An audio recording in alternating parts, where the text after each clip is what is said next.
just mic'd up with Mikie Mahtook. Got the boys in. I got Lloyd. We got J. Mitch. We got Jackie Boy.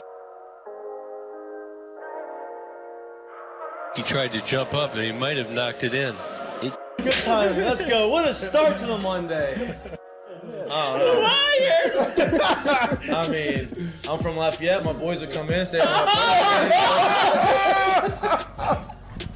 oh, God. So me and Joe on the ground. I got Joe in the headlock. And he's sitting there. Helmet. He's punching me in the stomach, like, steady punching me. Here, and as everyone's sitting around, who here thinks Ochinko can practice today after having 5 full beers? And he goes, Chad Jones, right? Chad's been with the team 6 minutes. For 7 minutes, right? Chad's like, no, man, I don't think Ochinko can practice today. And I was like, I look back, I'm like, Jesus Christ, man. I fucking saw you there. You were more fucked up than me. Be on the spirit plane had some issues, I think. She was sleep farting. You heard her or you just thought it was her? I sat right next to her. So, Whoa. What was that? time to start the show.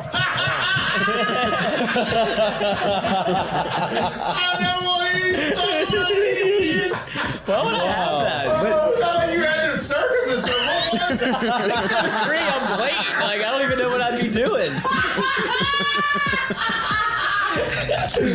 Now, when you do go to spring training, are you going to bring your chinchilla and your turtle? My dad tell you about it? The SEC is, God, they hate fat people. I mean, I get crushed for that. You know what I mean? And it's like, come on, man. Hey, just the South, bro. You got a bunch of food down here. Like they're all fatter than I am. Players, look at Lloyd. You know what, Lloyd? You're looking for a recruiting coordinator, coach. I'm here. Yeah. He's like, I'll piss my pants right now. No way. We're wearing gray pants, long gray pants. He goes, I'll piss my pants right now.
Hello. Lloyd is in I think he's got a little bit of is it narcolepsy? You got extra rest, coach. Extra Good rest. to go. Stretchy McStretcherson over here. You're welcome. Is he's living his life. But good afternoon, good morning, and good afternoon, and good night. Let's see what Lloyd rubs off on me. It's strikes quickly. It's Wednesday, July 12th. We have a big show for you today. We have wow. Well, answer it. I mean, I can't answer on those. I mean, I don't know how. What am I supposed to do with this? I'll call him back. That's a pickle. Seems like he should know when the show starts. That's a pickle. Anyway. Text him. Anyway, I will when I get to the Heineken headlines. Now I'm all stretched up. I'm ready to go. Yeah. You guys want to know what it's like feeling outside of the loop? Just go ahead and get a good shot of me real quick. Big show today. Big show today. new LSU pitching coach Nate Yeski on the show live via video call at 6:20. LSU, the draft is officially over. LSU sets a. This is debatable. Nobody understands if it's a national record, if it's an LSU. It's definitely an LSU record. But is it a record for all schools? I don't know. LSU had 13 players drafted on the team this year. I think it's because it depends on the amount of signees, right? Like people that actually go to the draft as opposed to being drafted. No, Okay. drafted. You're drafted, right? So they had 13 guys drafted. The last guy that came off the board for LSU was Christian Little, I think in the 20th or 19th round. Everybody, for the most part, that was draft eligible got drafted minus 4 guys. Milazzo, who Jay has already said is coming back if he doesn't get drafted. Beloso, who is not coming back because he's done with school. Travinsky. And Ackenhausen. Ackenhausen's already announced that he is coming back to LSU. LSU also, for a second year in a row, has made out like bandits as far as signees getting drafted, right? They lose one guy in, is it Blake Johnson? Is that his name? Cameron? Mitchell. Blake Mitchell. Blake Mitchell is the catcher. Blake Mitchell, the catcher, got drafted 8th Your overall. cousin. My people. Yeah. He is gone, right? He's going to sign. Cam Johnson, who was supposed to be a top 20 pick, left-handed pitcher who throws 100. Guys gets drafted in the 20th round, is not coming. He has already tweeted tiger emojis, so he's coming. You just said he's not coming. I mean, he's not drafted, not going. He is coming to school.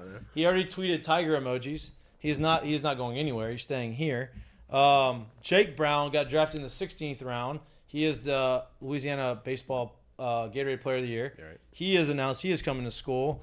All the guys that maybe had a chance to go, minus our catcher, is coming.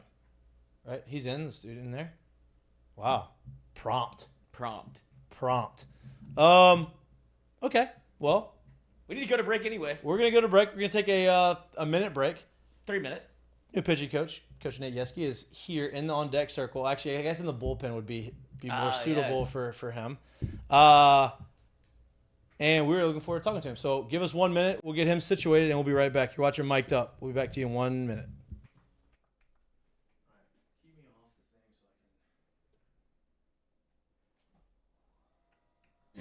Everybody knows about their Wall of Fame steaks and their hot tamales, but what you may not know is that they're open for lunch every day from 11 to 2. Great people, great environment. Their lunch menu is fire. What's the best thing on the menu?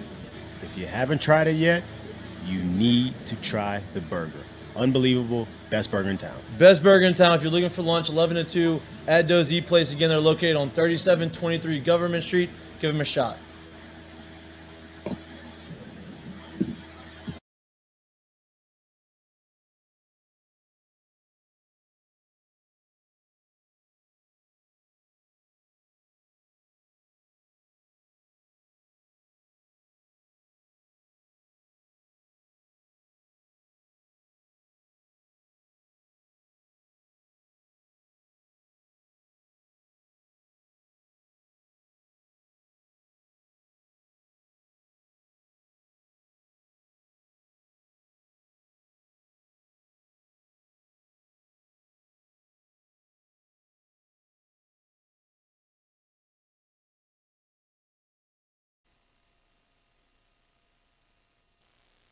And some people may not like Heineken, and that's okay. Tell me that. Good shot. Heineken just came out with the Heineken Silver. And if you have not liked Heineken in the past, that's okay. Heineken Silver doesn't taste anything like the other Heineken beers. Heineken is their light beer. It is 95 calories. It is 4% alcohol. It tastes very good. It's very crisp. Sit back, relax, open up a Heineken Silver. Enjoy baseball season Sounds coming good. up. Enjoy the LSU Tigers. Enjoy some women's basketball. If you're watching it at home, pop open a Heineken Silver. Because I'll tell you this, and look, Heineken's a sponsor of us, and I am very happy and honored that they are a sponsor.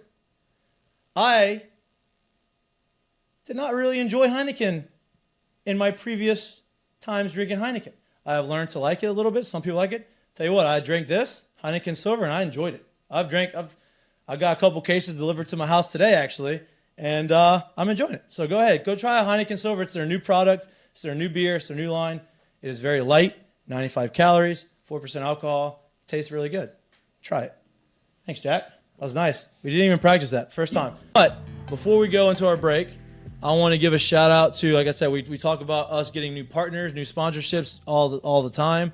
We have a new sponsor, and you've probably seen them on the top left corner in the little spinner logo, EFCO Solutions. Our friends on at EFCO, they're out of Lafayette.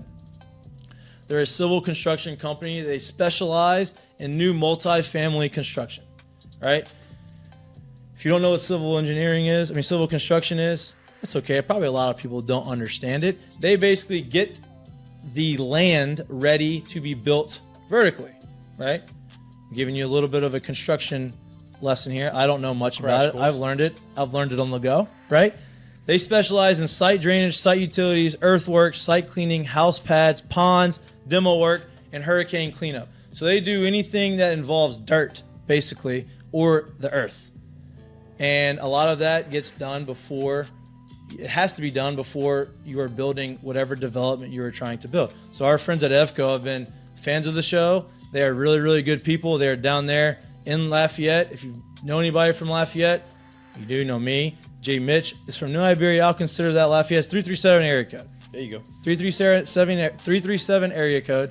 They are unbelievable people. They do a very, very, very good job, and they are committed to growing and being the best at what they do. So I just want to give a shout out to our friends at EFCO. I know that they listen. Appreciate you guys. We are going to be great partnerships.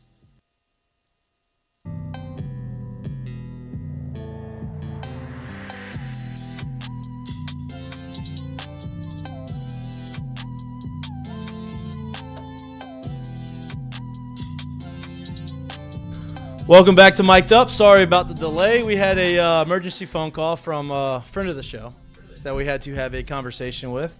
Coach Yeskie, who is in the bullpen, is very familiar with the phone call that the person on the other end of the phone call I had to take.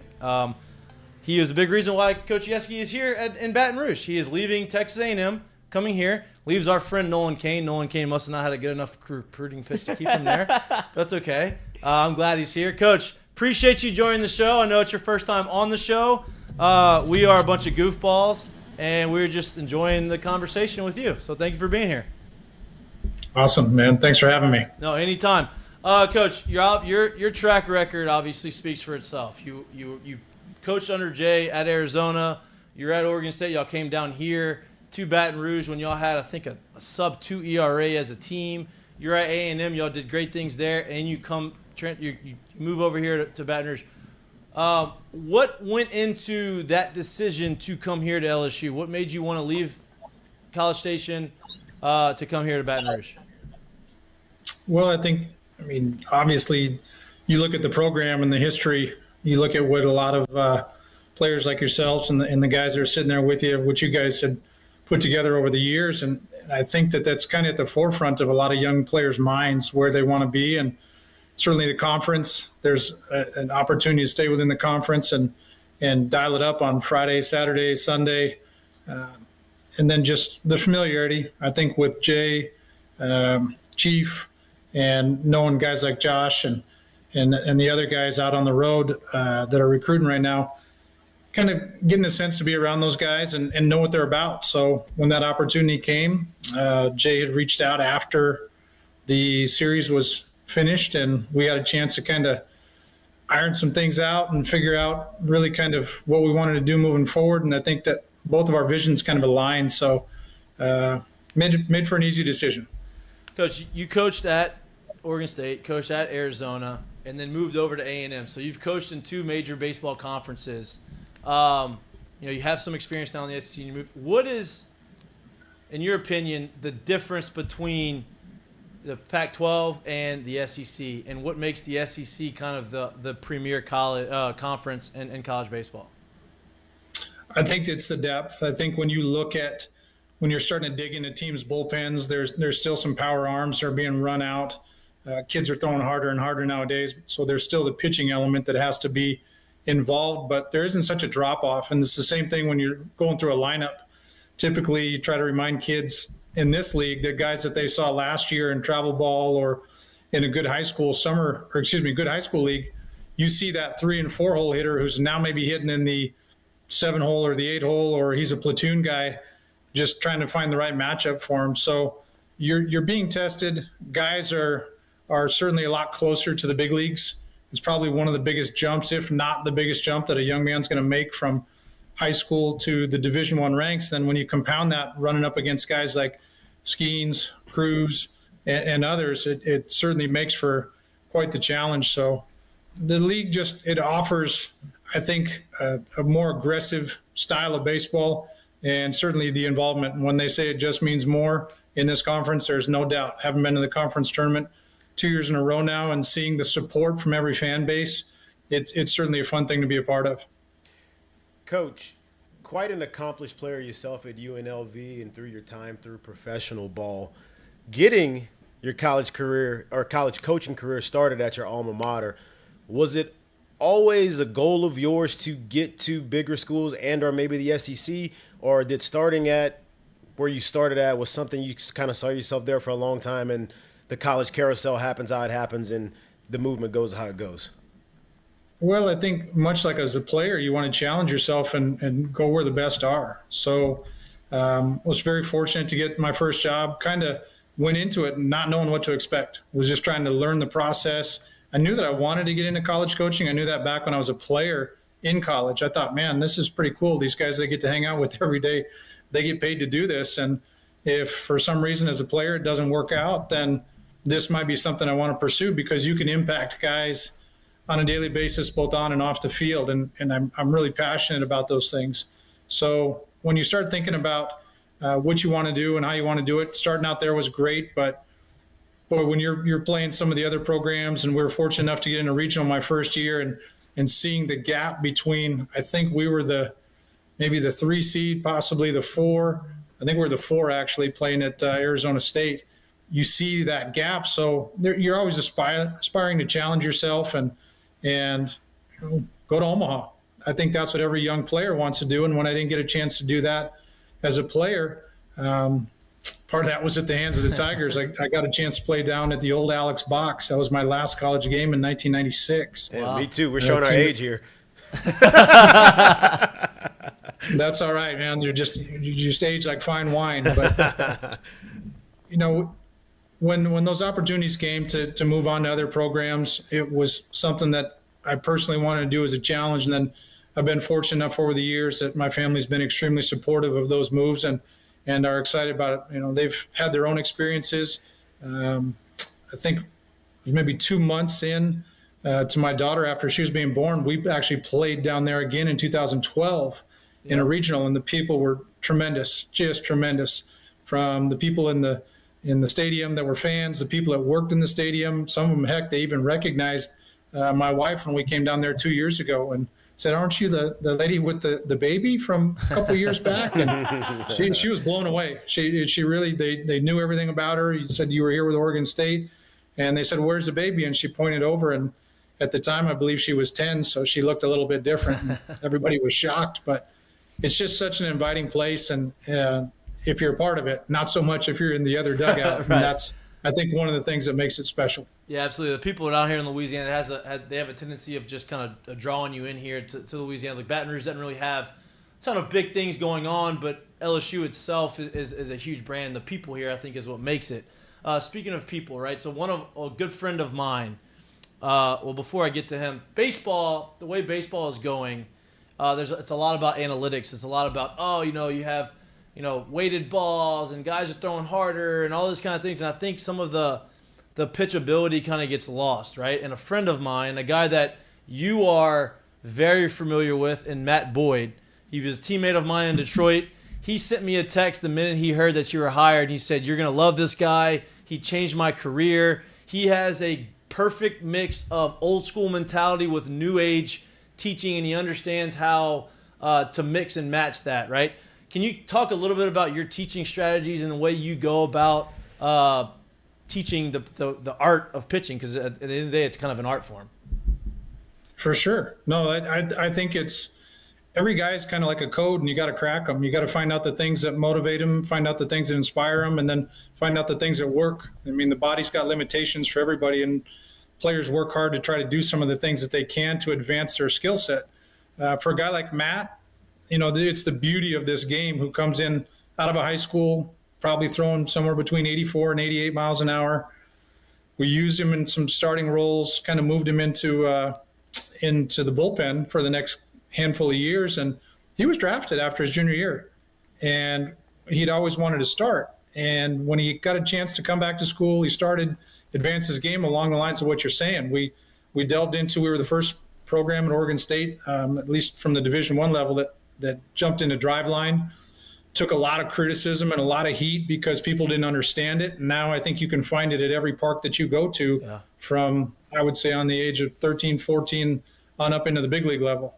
So I think you always have to learn. You have to continue to grow, but you also still have to stay attached and kind of anchored to the things that are time tested and proven. So when you're talking about players and how they develop, you try to apply those things in every area with some of those guys. And with a guy like Matt, once he started taking on some of those newer things and attached him to the stuff that his dad had done a tremendous job of building with him when he was younger, now all of a sudden you see the velo start jumping. It's 92, it's 93, it's 94. He's holding it deeper in the games.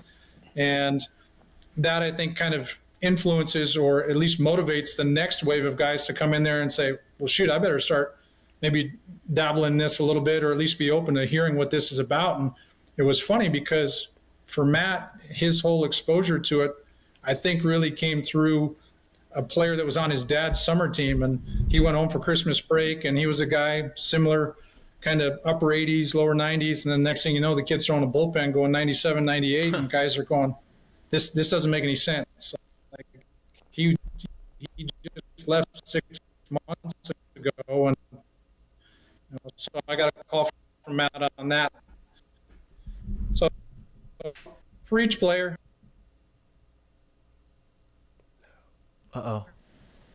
Coach, you there? Pitch side, the guys that can assist, and they're usually Coach, I think we lost you for a second. There you go. You're back. You're back. We're back live. Technology sometimes will get you. You got us. yeah. Jay, you had a question? Yeah, I was gonna say we've touched on kind of the art form of pitching. You've touched on the depth in this conference as it is.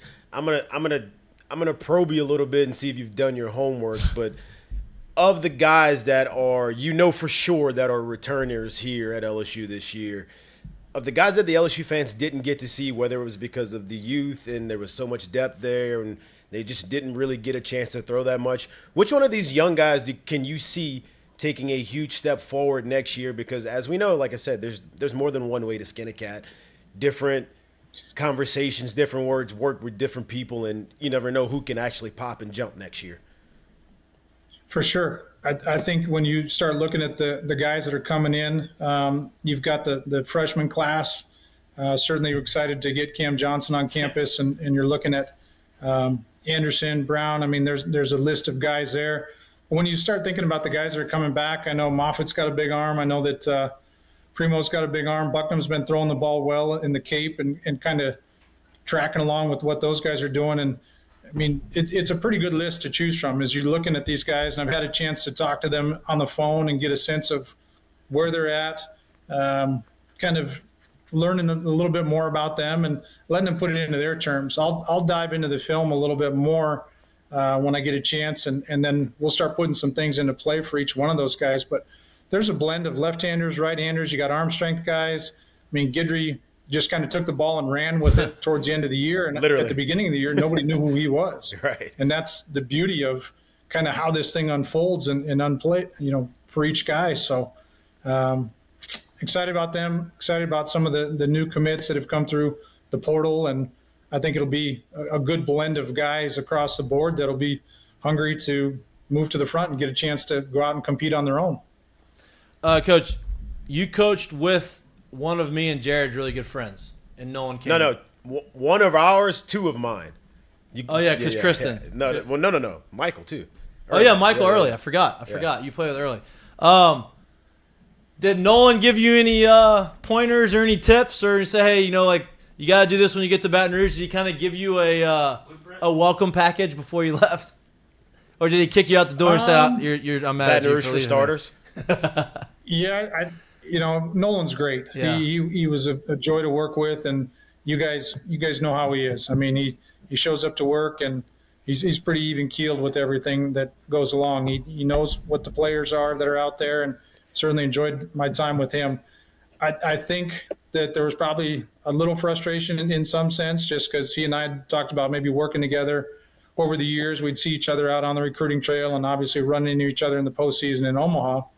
So we've gotten to know each other pretty well.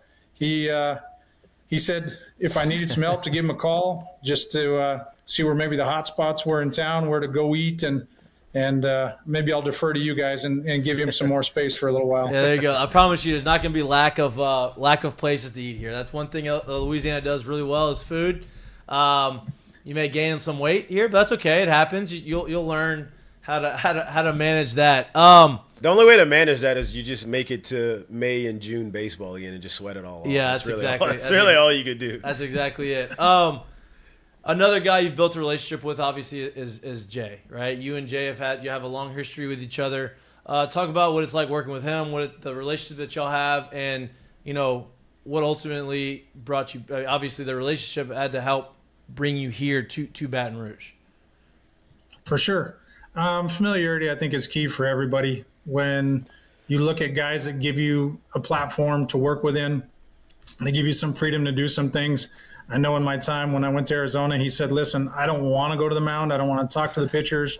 They're yours. Do what you need to do. Just get it handled and run with it. So having that freedom and having that support from somebody, the other side of it too, I believe, is just when you match up with somebody. Remember, he's kind of an offensive-minded guy. So when he was dialing up against our pitching staff over the years in the conference and even non-conference games back to when he was at San Diego, had played against him at some of my previous stops. When you look at that, I think you gain an appreciation for how guys go about their business, how they build a pitching staff in this sense, and how when you get to work with those guys and you get some insight into there, you start to develop some comfort. So I think those are some of the things that probably happened across the board for both he and I. And then, I was watching the series. I knew Chief would have those guys positioned well in the outfield, and those are all things that factor into your decisions when you're thinking about not just working with people because you like them, but also working with them because they're good at what they do. And that cohesiveness lends to your culture, and that culture just starts to kind of become a driving force for you. I guess what's next for you? Are you on the road traveling, recruiting now? Are you back home? Have you made the move to Baton Rouge? Or have you hit the ground running? There's a lot of moving parts in these situations. So that July schedule behind him is awful empty. Yeah, Things about to change. What's the move? Yeah, we had to wipe it clean and start over. So we're going to be moving in some different directions, but trying to handle what I can here at home base and watching video, talking to guys, talking to scouts, talking to people that have seen the guys, just trying to get every piece of information that I can. And then we'll circle back when the kids get back to campus. I'll be headed over there relatively soon, hopefully in the next 48 hours or so, maybe just a touch longer. But looking forward to hitting the ground running and seeing some guys and getting a chance to pick the brains of the greats. I mean, when we were there 2 years ago, Skip Bertman walked across and said hello, remembered my days as a Team USA trials guy, knew everything about kind of the history. So I thought maybe he had printed out my bio and was sitting in the parking lot reading it before he came in. But they said, no, man, he don't miss a beat. He's dialed into it. And then, gotten a chance to see Ben McDonald a handful of times in the postseason, ran into him at the conference tournament. And then, just guys like yourself, people that have perspective. I think the people make a place what it is, and their perspective can certainly enhance a lot of those. Try to get a leg up and and get off to a good head start. Well, Coach, we're looking forward to having you over here. We're looking forward to you hitting the ground running. I'm excited to see what you do with the pitching staff that you inherit and the guys that you bring in the future. And I'm, like you said, we love LSU. We love LSU baseball, and we're just happy that you're part of the family now, and looking forward to seeing everything that you do here. So thank you so much for your time, and we'll definitely have you on again once you get your feet settled. If you need any recommendations on food, we got you taken care of. I can promise you that. I'll be sure to hit you guys up, and thanks for having me, man. Go Tigers. Go Tigers. It's got it Go down Tigers. already. That's it. I love it. There you go. There you go. Enjoy your day. Thanks, Coach. You bet. Insightful. I like it. Good Listen direction. it up a little bit. Good direction there. You did good. You did good. I mean, I don't think there's really any. I think if you look at his track record, Doesn't look like we're skipping a beat. Familiarity, like all of that with Jay. I it think seems honestly, like and this is based off of experience. I think it's the best fit so far because of the relationship he already has with Jay. Like, look, nobody's perfect, right? Like, everybody's got different personalities, and you can get frustrated. That's normal in any relationship, right? And so I think that having a guy that understands what he's getting with Jay and Jay understanding what he's getting with Nate, I think that that's a good mix, right? They know how to handle each other. They know, what they need to do when maybe one of them disagrees with the other. Like, I think the symmetry is going to be great, and obviously his skills as a pitching coach speak for themselves. I mean, any team ERA that's under 2, like it was at Oregon State, I mean, that's stupid. He's obviously very good at his job, and like you said, it's one thing to kind of pass each other on the recruiting trail and say we'd want to work together. It'd be cool to work together, but it's another thing to have worked together in the past, to have had success in the past. One move on to a different spot, the other move to a different spot, and then you still find each other and meet back up. That lets me know, one, you've obviously had success together, but two, this is a good working relationship too. And so that makes me feel good about the direction, and that things won't even like skip a beat, and they'll just kind of keep on that uptick where they're going, Absolutely. And look, I mean, he mentioned some of the guys that have returning. There's a lot of guys on this roster that did not pitch that are going to be potentially high round picks. In the next few years because of how talented they are. Hey, you heard him, Nate. I was surprised, dude. He went literally down the line of like dudes that saw very minimal or no time at all this past year. Right. And like, don't get me wrong, like he's a professional, like he knows what he's doing, so I'm sure he's done his homework. But he rattled it off like that, and that lets you know, like, hey, I'm coming here to do business, and I know what's in that stable, and I know how I have an idea how I want to get him better. No doubt. And I mean, that's got to be some of the allure of LSU, right? For sure. Dude, listen to me. You're getting a guy as a recruit that has no business being in college. You're getting a left-handed pitcher that throws 100 miles an hour. That throws strikes. Like, it's not just a thrower. He is a guy who should have been drafted the top half of the first round, and for one reason or another, he did not, right? Maybe his medicals didn't look great. Maybe teams got scared off because of those. Who cares? Maybe his signability was too high. Yeah, right, like he threw at the combine, the pre-draft combine that they have now, and he looked great. He throws strikes. He throws hard. He is coming to LSU. That is a guy that is a once-in-generational type player that doesn't come to school usually, right? Paul Skeens wasn't that guy in high school. He developed into that guy in college. Dylan Cruz potentially, but he's a position player, so it was a little different. So to be able to come in and have that, inherit those guys, you're inheriting Thatcher Hurd is probably going to be a first rounder. You're getting these transfers that are coming in, right? Alabama guy, Holman, is coming on a visit here today. He's on a visit here in Baton Rouge today, right? Like they're gonna work on him and try to get him here. Oh, that's today? Yeah, the rumor is there's other recruits coming in. There's guys in the transfer portal. You're gonna hear some news coming here soon about guys transferring here that are coming, that are good, that were been in college for a little while, have experience and have had success, that are coming to LSU. And so this is a place where people want to be, right? Not only because of it's the best place to play as far as tradition and history, but because of the attention that you're going to get, right? Because of the notoriety that you're going to get, because of the fan base that you're going to get, and because of every year you have a chance to win a national championship. And I think Nate sees that, and he's coming here so he can develop our pitching staff into the best pitching staff in the country. I'm pretty pumped about it. There's a lot of, and there's some talk in the chat as we, as I just continue to monitor over here. They're wondering if this is going to be another test case of LSU pitching coaches where it's a 1 year kind of flash in the pan where it's the last two left to take head coaching jobs. Exactly.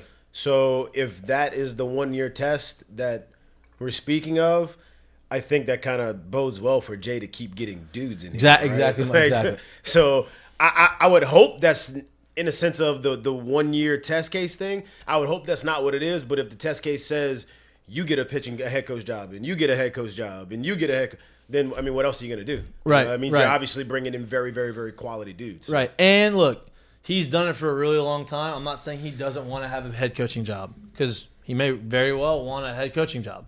But he's been successful at Oregon State. He's been successful at Arizona. He's been successful at Texas A&M, right? So, and he hasn't taken a head coaching job yet. And this is one of those schools too where whether you want to admit it or not, when you come here and you do well and this school is already primed and ready and thought of success, and then you come in and you make whatever your department is better. It doesn't matter what they did before, but whatever their department is, you make it better. Let's be honest. There's head coaching intrigue there. No doubt. So that just is what it is, and that's what this place is always going to be. No doubt. And as far as guys that he has coming in, obviously you have a lot of guys that are on the team that are returning that weren't draft eligible. You have transfers that are coming in. As far as the guys that have signed, I think majority of those guys are going to go, right? There's 2 guys who I think are not going to go. Now, the deadline is July 25th. So that's 13 more days before the deadline. I think Javen Coleman's coming back. I don't think he's going to sign. Where did he go? 15th, I think. 14th or 15th round. And that's on a limited basis of seeing him. All right, so well, if he can come back and... I think the teams are good. Like, teams think that he's really good, right? And, like, so they're taking advantage of him coming off of Tommy John and not throwing a ton and just that projection, right? And I think he has a chance to come back. I was also told that there's a chance Christian Little comes back. I know people aren't going to want to hear that because of him not throwing well this year, but he's a talented pitcher, and if Nate can fix it and make him better and make him more consistent, why would you not want to have a guy who's got experience and he got drafted in the 20th round and not having a good year? Like, that shows you the talent that scouts see in him. I mean, let me just tell you too, not just on the other side of that is much like pro ball, same thing in college ball. And I'm not saying that Jay and his staff don't want to let him go, but nobody wants the egg on their face of having somebody who can sit 93 to 96 with the cutter with the breaking ball get figured out by someone else. Right. Because that goes against any kind of recruiting you could possibly do when it comes to, hey, we got this pitcher that we love. Like, let's just say next year, the next Cam Johnson that's coming in that's supposed to be a huge draft pick doesn't get drafted, and now he's able to go to school. Well, if it comes down between LSU and another school, and the other school was able to get this guy to actually throw well, or someone else was able to get this guy to throw well, why wouldn't they be able to use, like, hey, look, I'm just letting you know, like, we could get you to do this. We've gotten this guy to do it.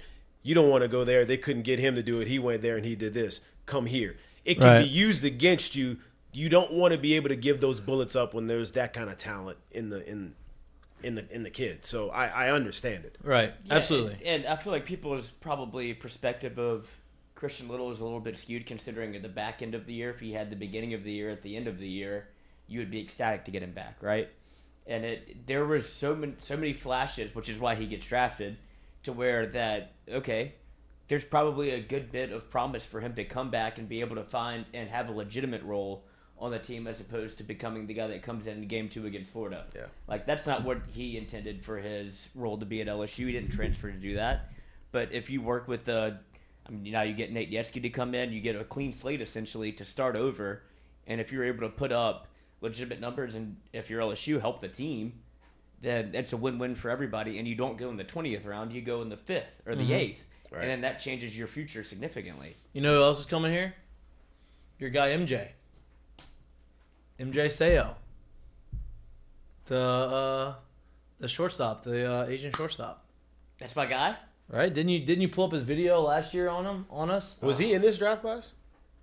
MJ Seo is the shortstop. That's what it says on the thing. I'm have to look him up again. I think that's my him, guy right? Mikey Romero was my guy. No, Mikey last Romero year. was not the guy that we were talking about. Yeah, the guy from Texas. That's him. Yeah, He did both. I think he pitched and played shortstop at Texas. That's the guy you showed me. Remember they had the videos. You had the YouTube videos. Never mind. You're the one who brought it up to me. You don't remember it, but it's whatever. It's No, fine. I mean, I do a lot of shows. This is the only show you talked about him on. I can promise you that. I can promise you What's that. his name? MJ Yeah. what? MJ SEO. You see it? Ring a bell? No? Okay. Anyway, I'm excited about it.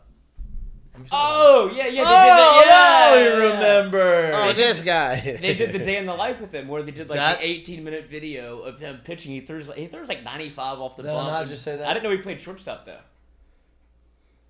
I love it. Lloyd's locked in, man. I didn't know he played the field as well. I just knew that this man is a grinder. He's been working on pitching since he was like 12 years old and been getting like personal lessons. Is the new wave of what it's like the 7-on-7 thing for college football or high school football, where you almost become position specific, which I'm kind of surprised to see that he plays shortstop. But that man's a pitcher. Yeah. But get him on campus.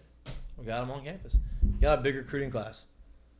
Part of being able to win a national championship, right? Like part of having a team like this and going there is you have these guys that want to come here. 1, 2, as a coach, now you can be selective on who you want, right? You don't have to go out there and go get everybody to restock. You have the ability, because you have guys coming back. You have the number 1 recruiting class in the country. You have the ability to go hand select all these guys that you think, okay, I need this guy. This guy's going to come. This guy's not going to come. And talking with Jay, like he's pretty pumped that they strategically We're able to fill brought up the these lineup. guys here that they were really good and that are going to be standouts here at LSU, but also have a chance to come to LSU and not get drafted. He never thought in his wildest dreams Cam Johnson was coming. Like, did not. Like, he thought he's gone, and he thought Mitchell was gone. Like, those two for sure. Like, some other guys, maybe if they had, big years and popped, but he ended up only losing one. It was, he's like, that was something that I'm shocked that we got all of them, but not as shocked as some people may think, because this was one of the things that I was pretty strategic in that. How much do you think that was recruiting versus Major League Baseball? Like, how much credit do you want to give to LSU for being able to pull I think a it's guy a little like both. Cam? I think it's a little both. I mean, look, you don't like some of these guys that you get that were all, because they're all pretty high. I mean, look, you get guys drafted in the 20th round of high school. That's high out of high school, right? Like, it's not like that means you're a good player. Like, those guys that got drafted 20th could have hit the fucking helium and taken off into the second, third round, right? They didn't. But you don't know that when you know that they're going to be good, but you don't know how quickly they're going to develop. I think what LSU is able to offer these days is highly intriguing to young freshmen coming in. Let's just put it that way. With NIL, with the environment around here, with how baseball is viewed here, getting drafted is obviously great. Starting your pro career is obviously awesome. But the opportunity to come here, quote unquote, and delaying it, if you're not given whatever it is that your number is, it's not a bad spot to make a pit stop. And I think the intrigue of what LSU is able to offer these days, and honestly, it's been like that for a while, but obviously it's only, like he said, has only hit the helium recently. And what they're able to offer, I think, it helps a lot. Yeah, it's gonna be a fun tenure here for Jay. I think he's gonna continue to get these athletes and get these guys to come here. And what's going on? They don't like the camera. The camera started crapping out on you. Yeah, it did a little dance for me. Is it back? I'll let you know. Okay. Yeah, I think that it's going to be LSU is gonna be a perennial Omaha team. They have a chance to do a lot of good things for a long time. Yeah, To put a bow on the recruiting though in the draft, I do think Jordan Thompson signs. I do. I think that he's gonna get paid a little bit more than the 15th round. They said he got 8th round money. I think he's gonna sign. Yeah, he's gonna sign. Yeah, I do. Okay, go ahead. What were you gonna say? Well, it feels like we're dancing around the NIL a little bit with LSU, and it shouldn't feel like a dirty secret. It's Who's not dancing around it? Yeah, but I don't know if other teams are doing what LSU is doing in terms of baseball, right? Like, obviously, football has become the modus operandi of what people look at with NIL when you look at, like, a Texas A&M, and it's like, oh, they're giving everybody the bag. When you go to LSU baseball, obviously you saw a lot of, like, bought, not born, whatever. Then you look at the lineup, like, that's not the truth. Jay's trying to build a lineup that consists of early round talent that's young, and then you almost fill in the other spots with veteran guys that you can build around. Yeah, but if you get for the young guys, is what I was going to say is, y'all would know the money better than I would, obviously. But if it's whatever the number is, if you can guarantee me 6 figures in college, then I really don't have to go chase the cheese in a major league draft. Even not 6 figures. I truly don't know what the number is. Me either. But my point is the NIL. But what number would turn in your head if you were in high school? I don't know. Everybody's coming from a different background. If you give me $50,000, $30,000 over the course of college, like that's a ton of money for a college student. Exactly. And my point to it was I don't know what the number is, and the thought process of bought not born doesn't just go for the portal. It goes to what you can offer kids. It's also a cop out. And we don't know what if or even if that like those kids are getting money. But the assumption of everyone is that it is. So now we want to look at it like, oh, look at the Yankees trying to buy championships. Hey, you know what? The Yankees have the most championships in all of baseball, huh? Hey, That's fun. Well, hey, listen. Let's think of this thing in a business standpoint a little bit. If I have resources available and I'm trying to build something that's sustainable and make something really good within the rules, it makes a lot of sense to exhaust those resources, doesn't it? Yeah. Sounds like. So if that's what you want to call bought, not built, sign me up, coach. No doubt. I'll buy it every day. To me, that's just ridiculous. That's just ridiculous. A cop out. Exactly. Excuse like, oh, we lost. If you end a season one game short of winning a College World Series and you left X amount of dollars on the table because you just decided, hey, we didn't want to use that to go get this player, you're not going to scratch your head after the years. You're like, man, I wonder what could have happened if we had that one guy. Why not still have 50 in the coffin? Guess we probably should have bought that one, huh? Whatever that is, whatever, 50,000, 30,000. Yeah. Cane sandwich, like who knows? We don't know, and that's the crazy part about it is to me. If you want to call bought not built having a community and having resources poured into the program bought, so be it, man. So be it. So be it. I'm looking forward to it. I'm excited about it. Baseball just doesn't stop. It just doesn't. Like with Jay, it's never gonna stop. Yeah. When Jay starts calling us and starts telling us about stuff and says, "Hey, we need to do that," like, that's when you know that's like you're in a good spot. And so, I'm excited. Have you covered the program all year? I'm excited to cover the program. That interview with Nate Yeski is brought to you by our friends at EFCO Development. They're based out of Lafayette, civil construction company based out of Lafayette, Louisiana. They do a lot of groundwork. Born out of Oakbourne. They're a civil construction company specialized in multifamily construction.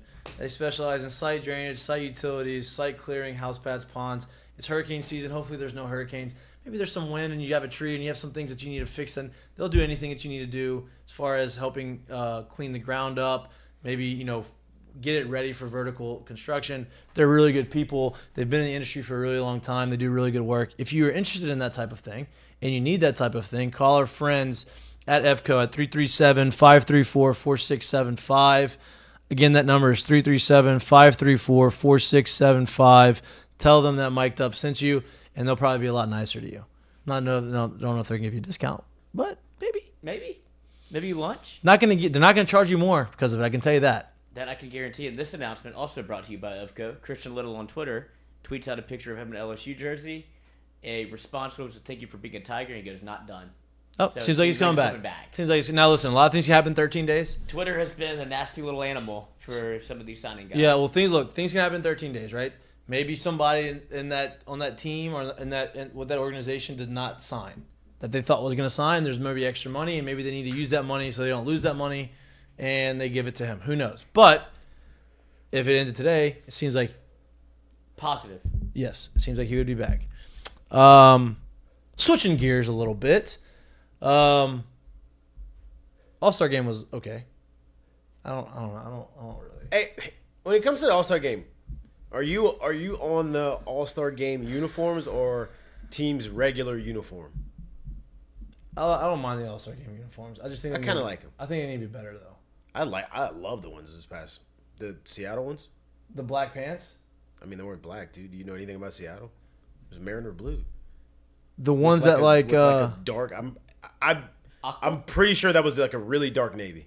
Because there's did it not look black? It's Seattle Mariner themed.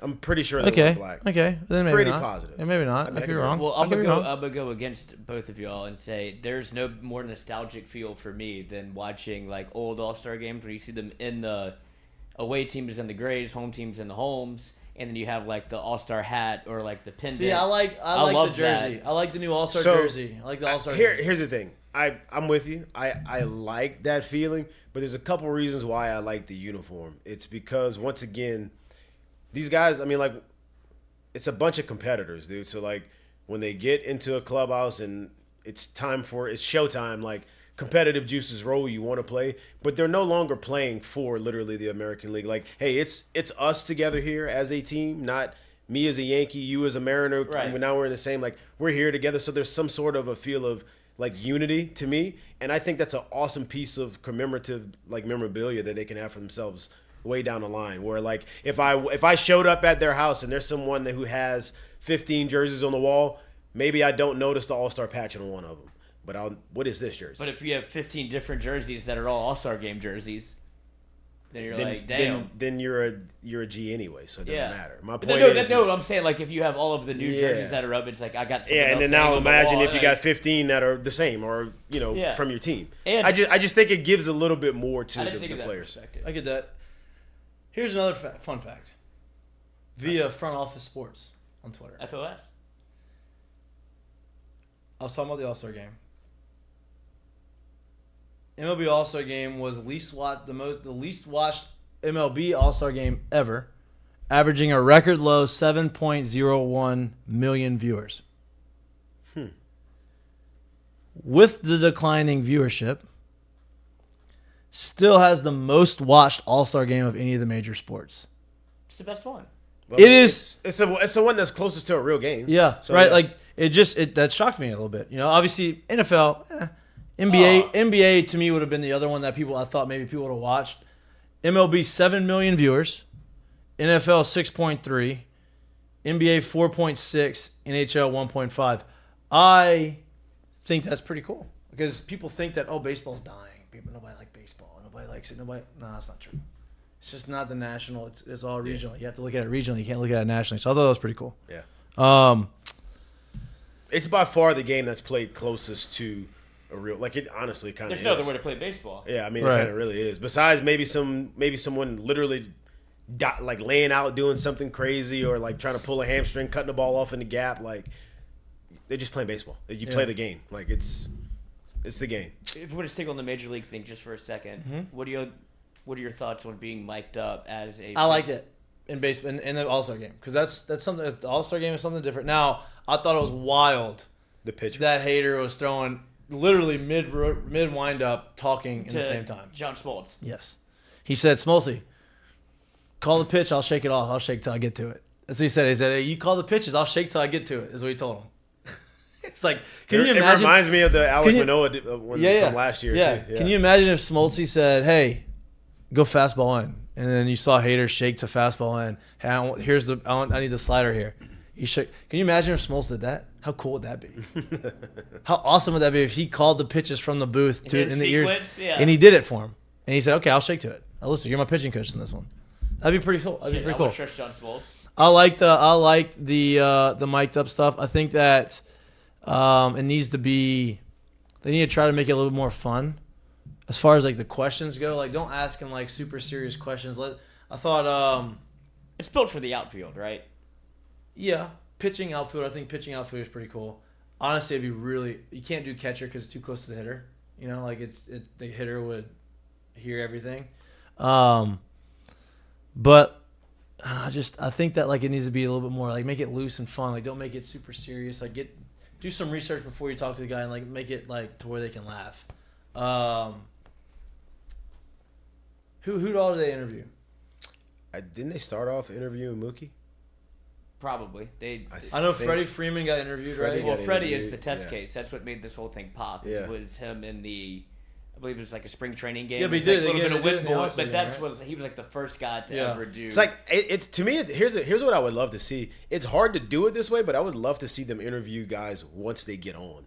Like you get on base and you get the microphone. Now. Yeah. You know what I mean? Like, but that's obviously it's hard to kind of do Right. that in real time. But that'd be cool because now I get to start. Maybe hopefully have some interaction with different people. You're happy you're on base. Right, yeah. Not the guys trying to, have what's the pitch? Where am I going to play this? And I got to answer this. And Bottom of the ninth, and Yeah. I'm down 2-0 Yeah. as a pitcher, and you want to ask me like, Yeah. "Oh, how you doing?" Like, And you fucking obviously- struggling right now, yeah, coach. and you obviously get a lot of, you get a lot of time and availability from an outfielder and maybe personality, but it feels like they're so far from the action sometimes.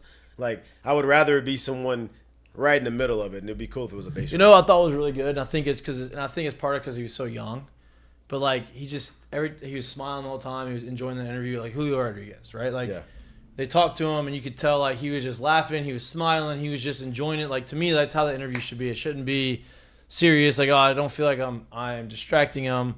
But yeah, I like it. I think it's a good twist to the All-Star game. I think it gives a little bit more insight. Well, maybe yeah, they should let they should have ask one fan submit a question to the players. That's right? Mikey and Mitch. Like, yeah, how cool would that be, right? Like, hey, these are the players that we're going to mic up. Do whatever. Raffle. Do whatever. Submit your questions. We'll pick some of the best ones and we'll ask them for you. That would be cool. That would be cool. You give him an iPhone, let him FaceTime in the outfield. That's probably can't do that. But I thought the World Series, not the World Series, the All-Star game was good. I was also bummed that I did not win my home run derby bet. I lost every bet I put. Home run derby bet, I missed about 2 home runs. I thought it was a sure. We were texting. I was like, this is a sure thing. He's got 30 seconds to hit 4, and he just swung too quickly and just pace was too fast. Hit 2. I was like, damn, that's tough. That one hurts. It's okay. Just keep my betting. I probably just shouldn't bet. Well, those are easy bets to make because they're like, I don't know how much you put on it, but those are all like $2 bets. The odds are insane. Yeah, so, $2 is a little bit. Yeah, I'd imagine it's a little different than mine. My guy got burnt out a little bit. Oh, dude. A lot of home. He did. He started off the way I thought. Remember how I said I was like, he's young. He's He had 41. wiry, and he's just gonna keep swinging, right? And he did great. The Did pairings great. are tough too, man. You just never know And what look, you're gonna run into. he battled it. The 2 best ones beat each other out. Like Yeah. he was battling through it, and then and I was like, damn, he's gonna win the number. I was like, he's gonna win it. Did not win it. Poor Did not Pete win it. Alonso. It's okay. Keeps running into it, just a massacre. I like that. You can't let Pete Alonso tie Griffey in Seattle. He's already won it a couple times. He's won it twice 2. already. Yeah. Griffey has the most at Yeah, 3. he's good. Can't tie the kid in his hometown or in his team. You know what I mean? Like this can't happen. Especially when y'all do it 2 different ways. Right. I do wish they'd go back to the 10 swings. Me too. Me too. The 10 outs. I actually saw a stat today. They showed a stat of Vlad Jr. and Vlad Sr. next to each other, and one of them said Vlad's first round or whatever and how many he hit, and then the dad and one of the home run derbies he did and how many he hit in the entire derby. And I'm like, they had 10 outs to hit to Yeah, swing. right. There's no Don't there's no put that comparison. next to him. He didn't get however many minutes just to swing. Like that's not Right. the same thing. Right. If you really want to fix it, you combine it, right? You go 5 outs, and then you get on a timer. No. 10 outs. 10 outs. Well, no, but the reason that they quit that was I would love to people see- started just taking pitches. Hey, I think you know what I would love to see him do? This is what you do. Give me 5 or 10 outs. Give me 10 outs. You can only take X Yeah. amount of take X amount of takes in a row. But give me 10 outs. Championship round, one against one. Give me the time. Let me see. Who Okay. can just that way nobody's burnt out, and now we can just Yeah, see. for you sure. just I like launch. that. And I don't think so many takes before you swing in a row. I think so many takes in a round. Yeah.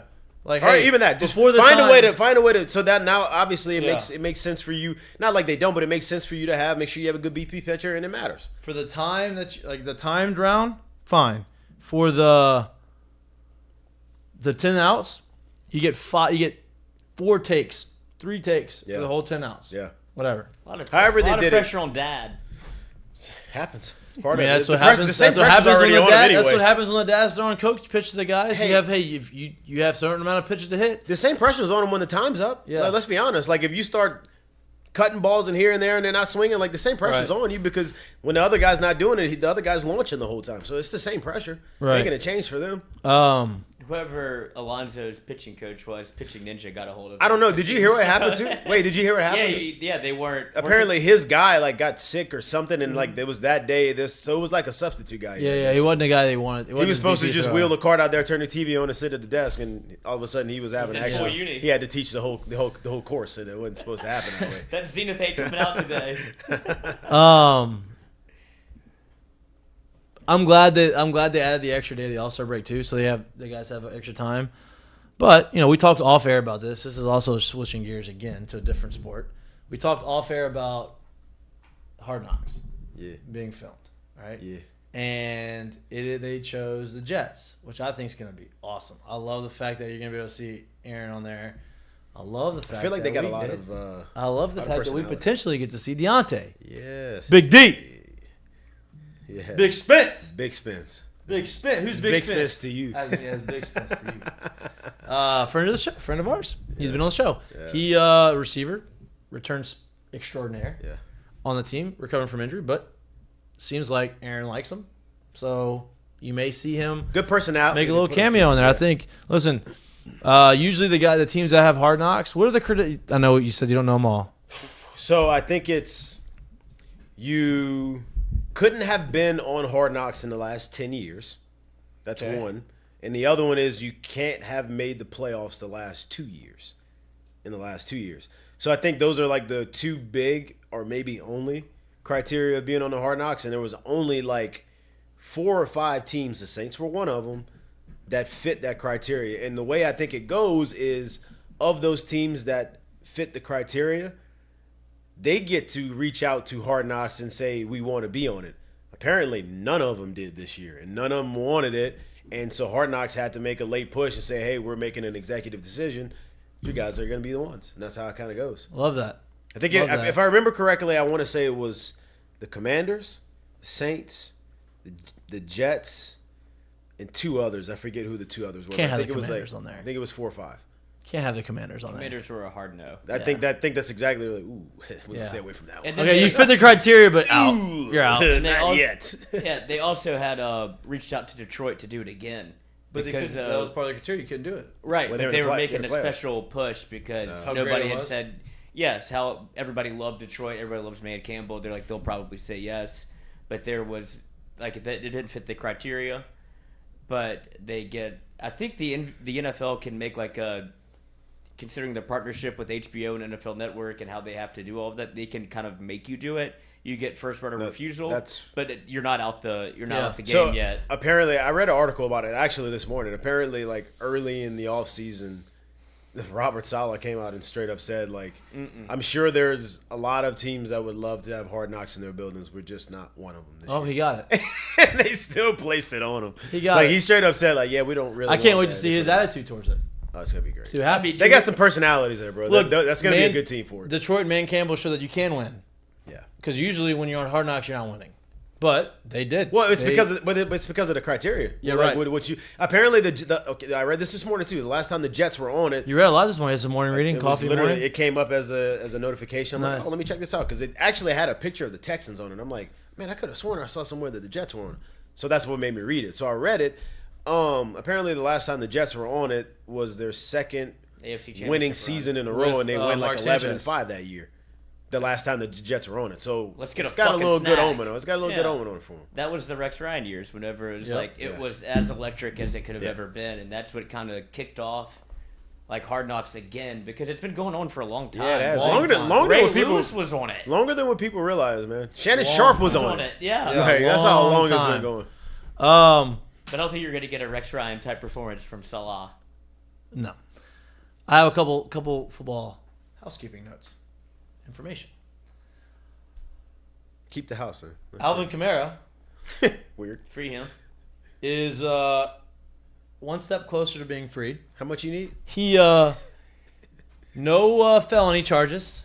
He pled no contest to very small misdemeanors and paid. I think he has to do 110 hours of community service, and he also is owed owes the guy $106,000 in Medical bills. and whatever, right? And so Retribution. now I believe, based off of precedents,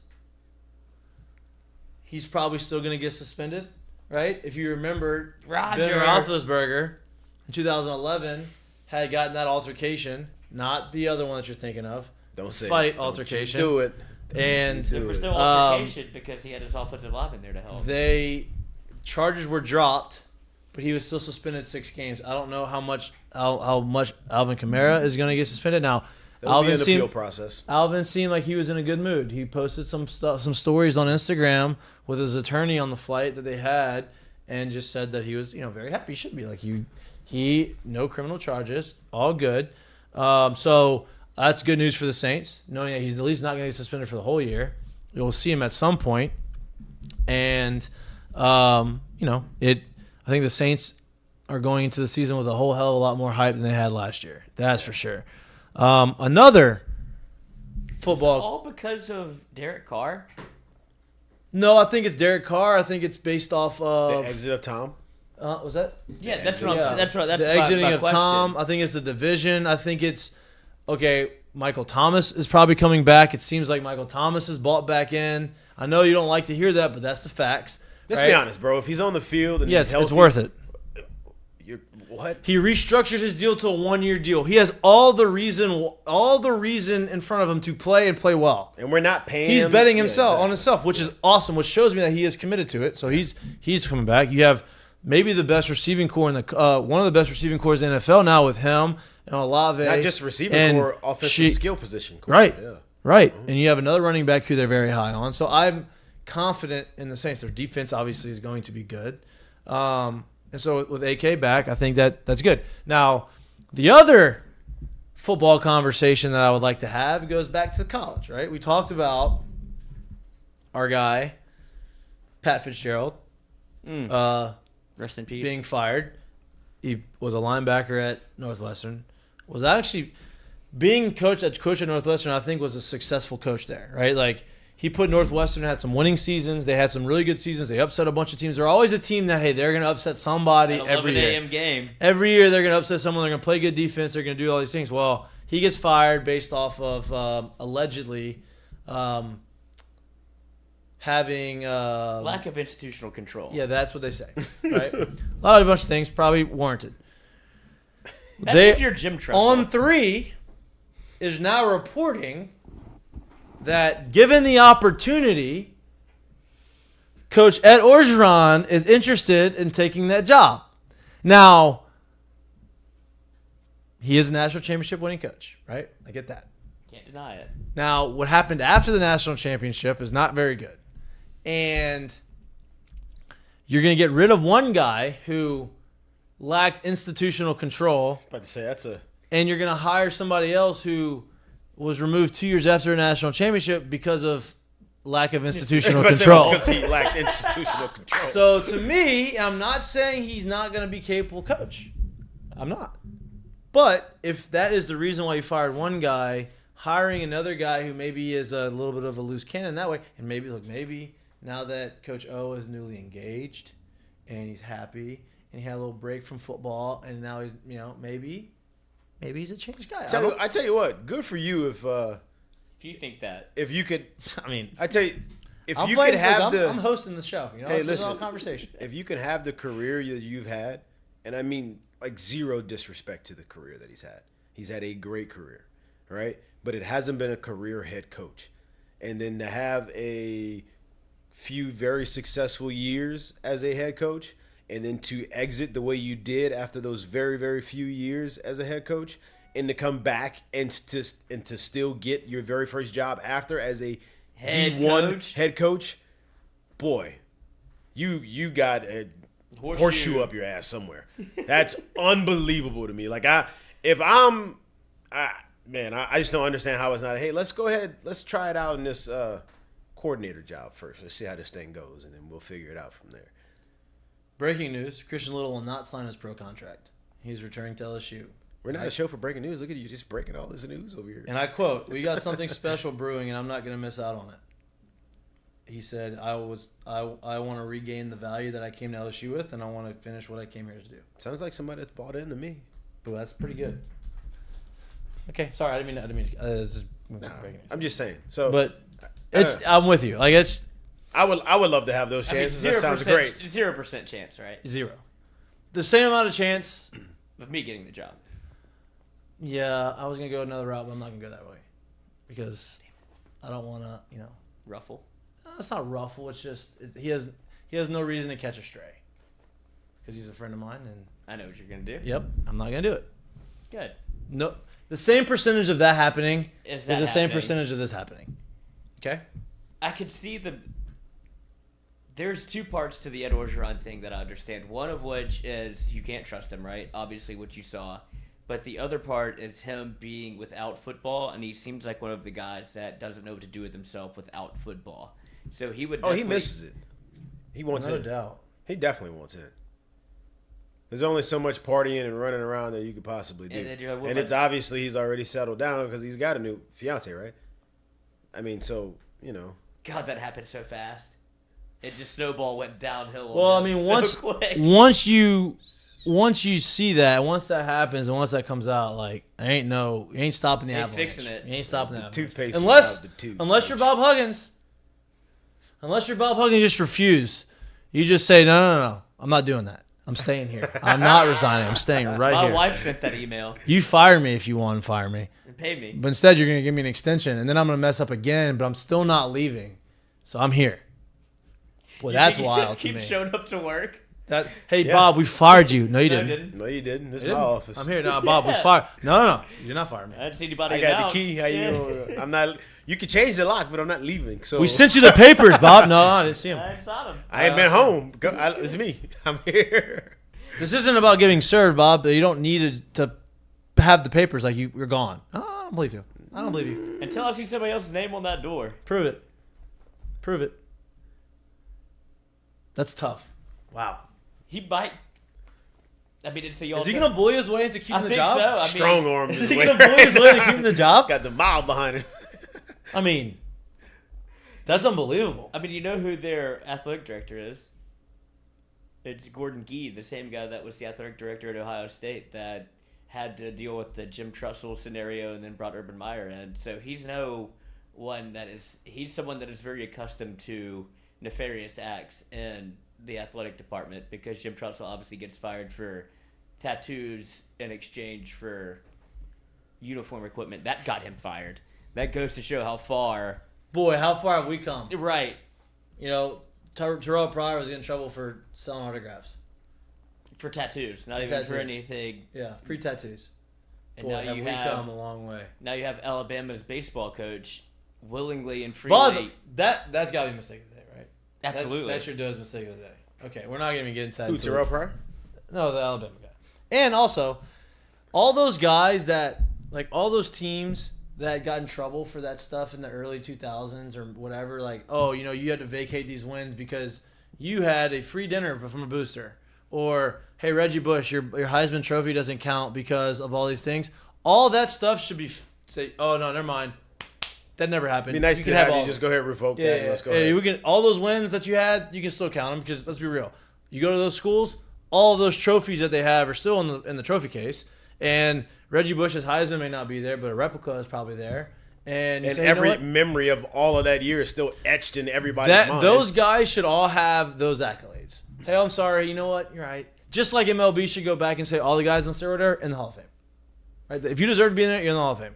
That's it. Well, they don't want to do that in MLB because they don't want to acknowledge publicly that, hey, we let this happen. No. A lot of y'all were on it. No doubt. Not just the ones that did. Not just the ones that were succeeding. Even the ones that they don't know you're on it. Like, listen to me. You talk about, and I've talked about. You talk about eras of baseball, right? Yeah. The dead ball era, the live ball era, the steroid era, the whatever era, right? The juice ball era, like all of it. They're all eras.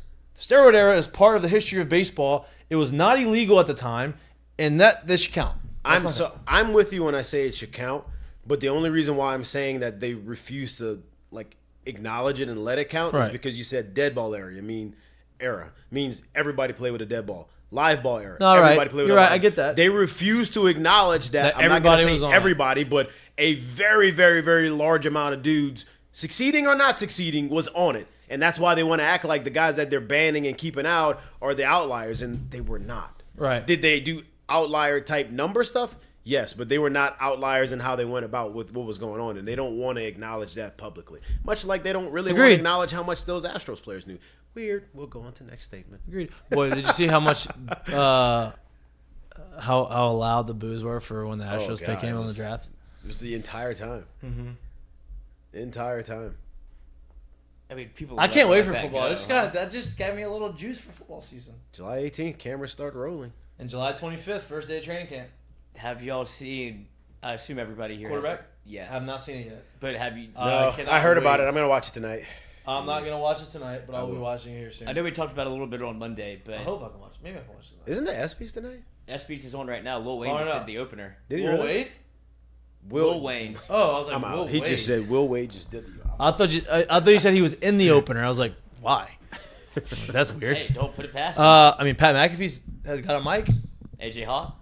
That guy is on the Oh, he is. rocket ship to the moon.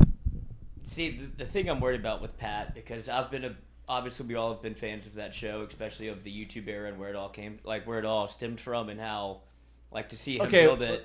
I know what you keep going. I know what you're gonna say. Keep going. No, I'm worried about fatigue. Well, that's why he's going to ESPN.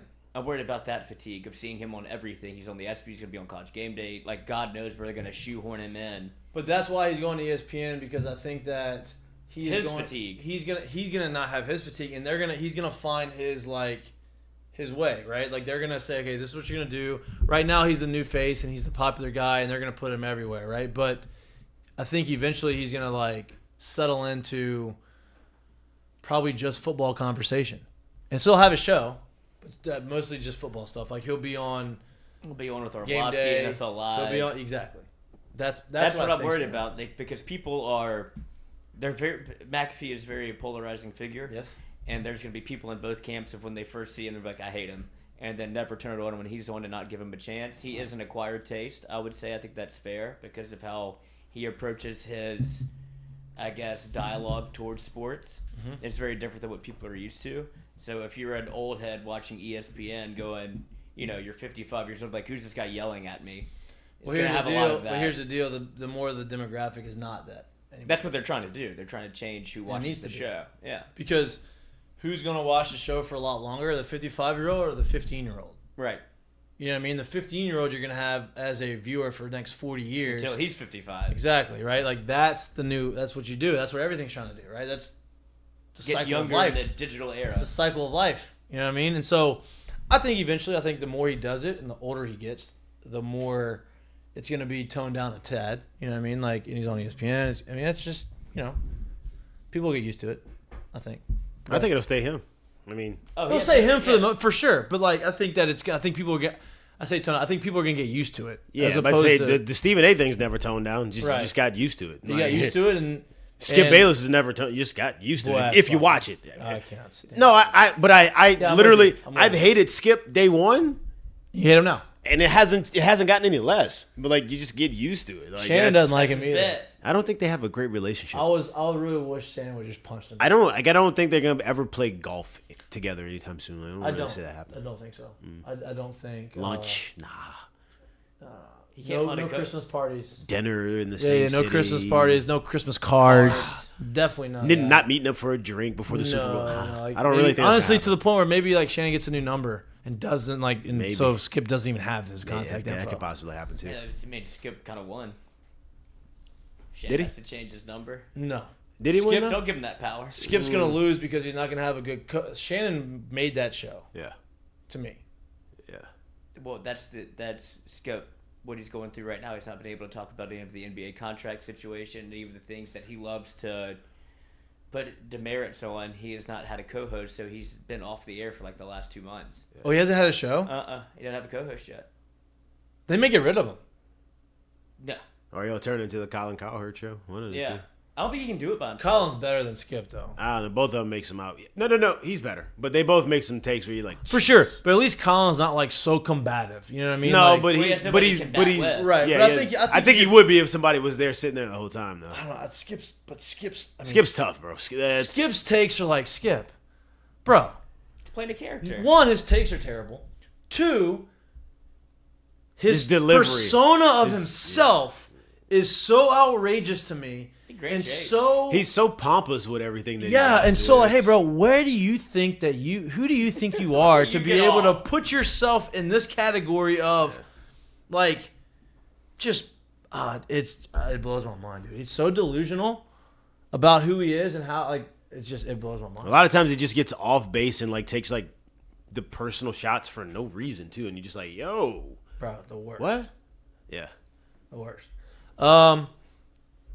But there's nothing funnier than this happening to him, where it's like it got to the point that like nobody wants to work with you. Hey, bro, And he's you like, are "Who?" such a. When did you get to the age that you realized like I don't like this I've hated him the whole anymore? time. I've always hated him.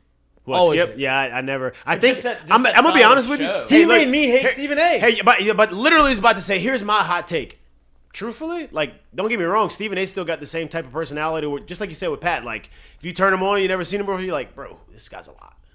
I really do think a lot of the hate for Stephen A. in the beginning was because of having Skip on there. And doubt. those two personalities, you're like, yo, I'm all both of y'all. No doubt. And I think he's only gotten better, and you've only grown an acquired taste for him since he's moved away from Skip. Here's the deal: Stephen A. is loud and he's opinionated, but you can have a conversation. He can understand your side of it. He's He may not insightful agree. and he's not disrespectful. too. Exactly. He can understand it and he can disagree with you, but he's not going to disrespect you. And he can make some jokes and he can make it light.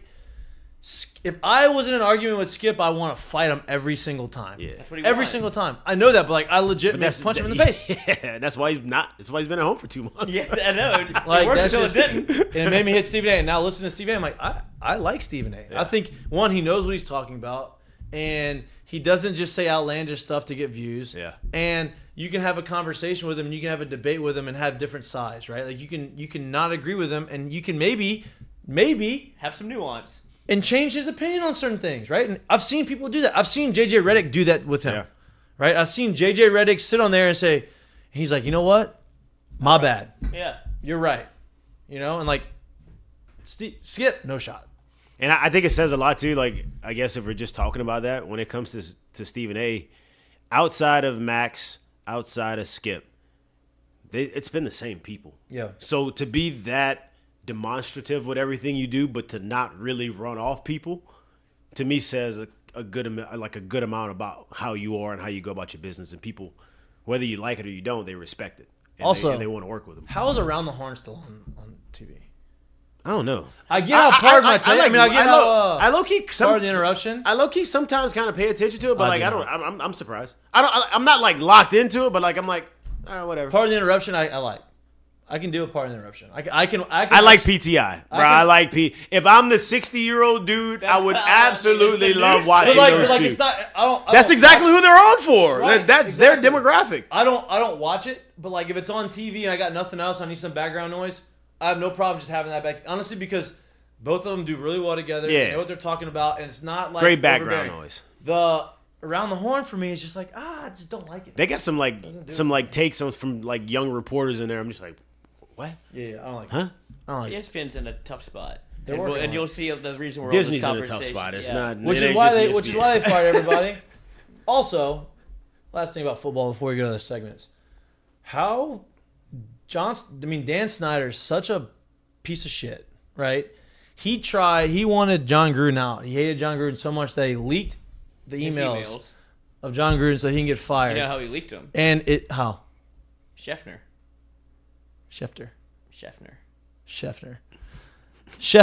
That's who he calls. He calls John Snyder his editor. He had that. Oh, that's right. So he had the ear of that whole somebody. situation. And then Schefter went on an all-time losing streak. Oh yeah. I don't know how he kept his job at ESPN, but Dan Snyder did that, leaked him to get John Gruden out, and that just completely backfired and ended up making Dan Snyder have to sell the team. That makes me happy because Dan Snyder is such a piece of shit. Yeah, I mean, the reason that they were trying to kind of bury Dan Snyder in all of this is because if you're the NFL, all right, that's a one owner. What do you think the other 31 are like? They're not No all doubt. good eggs, so No they were doubt. trying to protect him a little bit, but it came to a head. It's like, all right, if And we the other could owners sacrifice were Gruden, the other owners were so on board, and the NFL was so on board that they said, "Okay, well, you're the scapegoat, bud. You fucked up." yeah, and Jim we're not Irsay gonna- did it. And we're not going to let you take down everybody else. We're just not. So, see ya. What? Nothing. All right. Great show. Great show. It was a Wednesday. We had a guest. We did good. Told you I were going to have a guest. We do have some Ask Mikey and Mitch questions. If you Oh, want to was hop it in. Ask Mikey and Mitch today? I thought No, it was. no, they just impromptu. Okay, I go said for if it. y'all Ask have us. questions, Ask I'll us. I'll read them. First one up from Thibodeau, who started the segment. He's like, if y'all are doing Ask Mikey and Mitch, I got a couple. And I was like, hey, ahead. you got questions? I'll ask them. Do you think there's any truth to Jordan Thompson being drafted as a pitching prospect? Another look, well, said that's the case. There was somebody else on the radio that said that might be where his role ends up as a pitcher. Who said that? Miscona. I don't think he's being drafted as a pitching prospect. I think he's being drafted as a shortstop, and everybody knows the arm is special. So last case scenario, Agreed. can he throw? And I don't really think that's going to be pushed on him at all, honestly. Yeah, I don't think there's. Yeah. This is just me talking. And maybe they want him to do both, but I don't think so. Because, I mean, when you remember, I mean, Jay told the story that he was trying to recruit him as a pitcher, but that was 8 years ago, it feels like. I would imagine Moscona probably got some insight from Someone. Terrio probably. Terrio probably made us some phone calls and said, How okay, how hard do you think he throws off the bunt? 95. Probably. Yeah. With nothing don't else, though, at this point? I mean, No, maybe. I mean, You never know. maybe, I don't know, but It really doesn't matter. I mean, there's tons of stories of guys getting the Pro yeah, Bowl for sure. and Especially the position part of it not yeah, working. the two positions that you see majority of the guys making that move, catcher and shortstop. There you go. Not really. I mean, outfielders have great arms, but you know where the fuck's going. So Yeah. yeah, a little too close from the mouth. Usually a little too much of all of this going on to develop a second pitch. Think it up. Second pitch. But unless you're Anthony Ghost or somebody like that, really. Anthony Rick Ghost, Ankiel. Anthony Rick Ghost used to Ankiel. try to pick guys on first base and from a single. Yeah, from center. From center field. You hit a single to center field, you take a hard turn, he'd come up and he would try to throw you out at first and throw behind you. He tried to do it to me twice in one game in AAA, and he threw both balls into the dugout.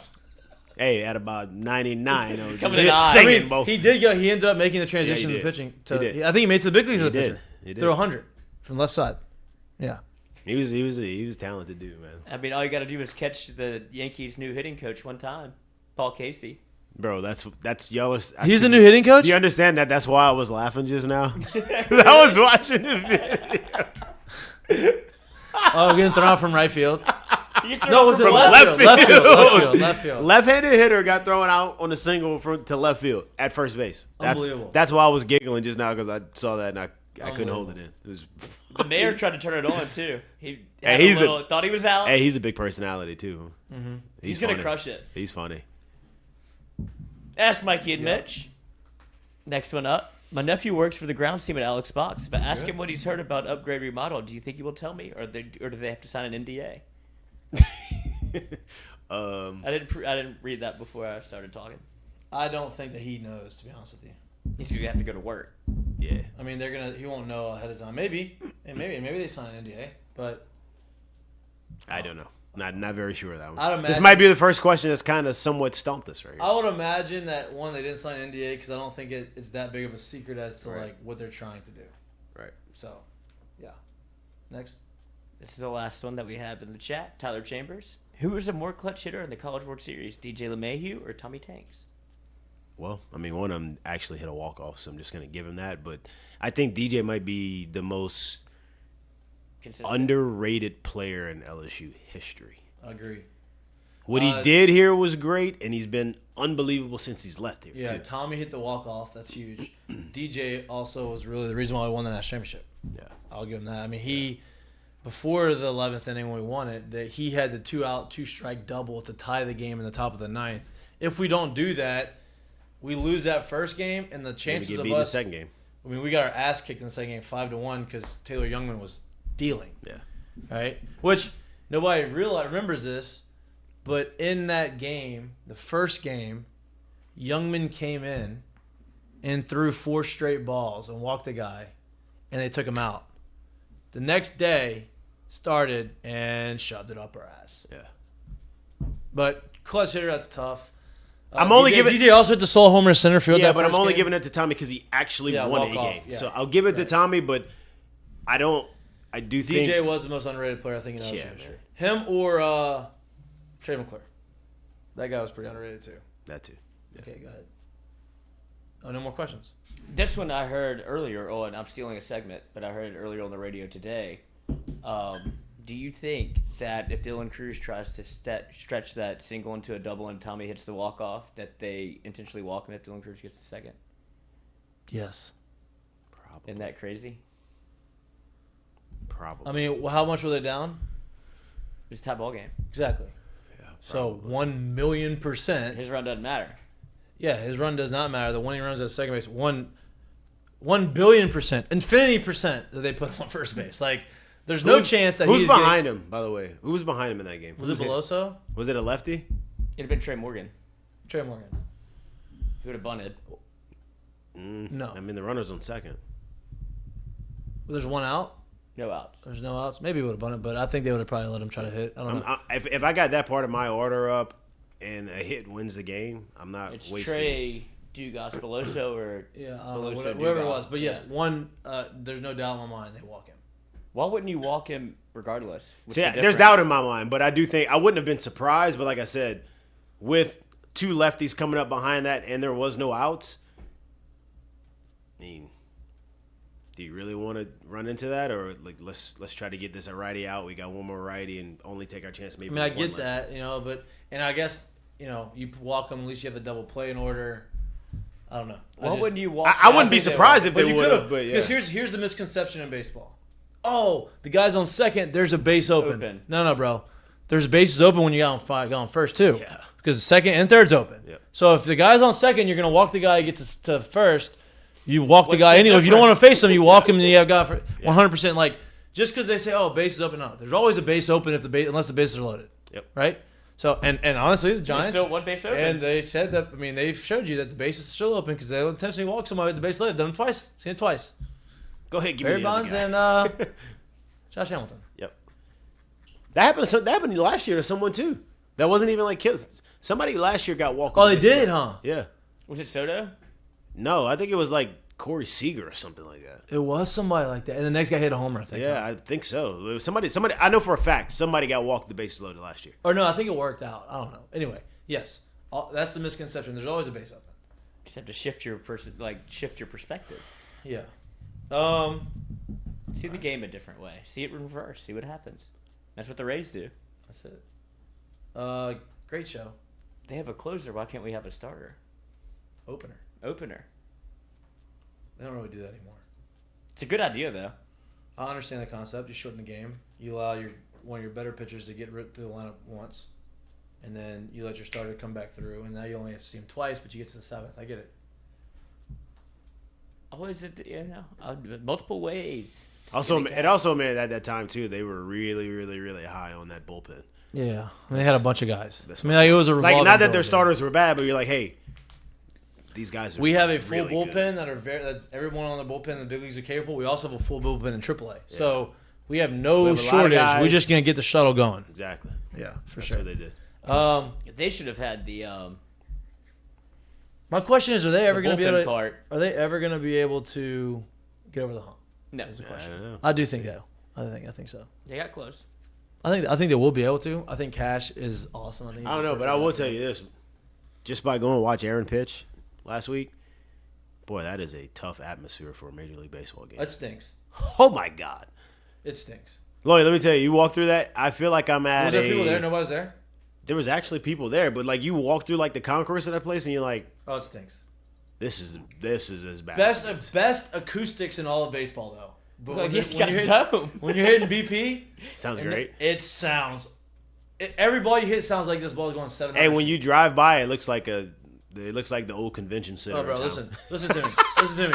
Listen to me. When it's in batting practice, in batting practice, you have the lights on. It looks like you're in the mall. Right, The first River of all. Center looks better. Yeah. I'm just telling you right now. It looks like you're in the mall. And then it's Florida, and so there's gonna be rain clouds always, right? So you're hitting BP, all of a sudden it's bright as shit. You can't see. All of a sudden it starts getting real dim in there because now the rain clouds have covered up the white dome that you have to watch to look at the ball. So it is brutal. It's brutal. It's fun. Atmosphere is not good.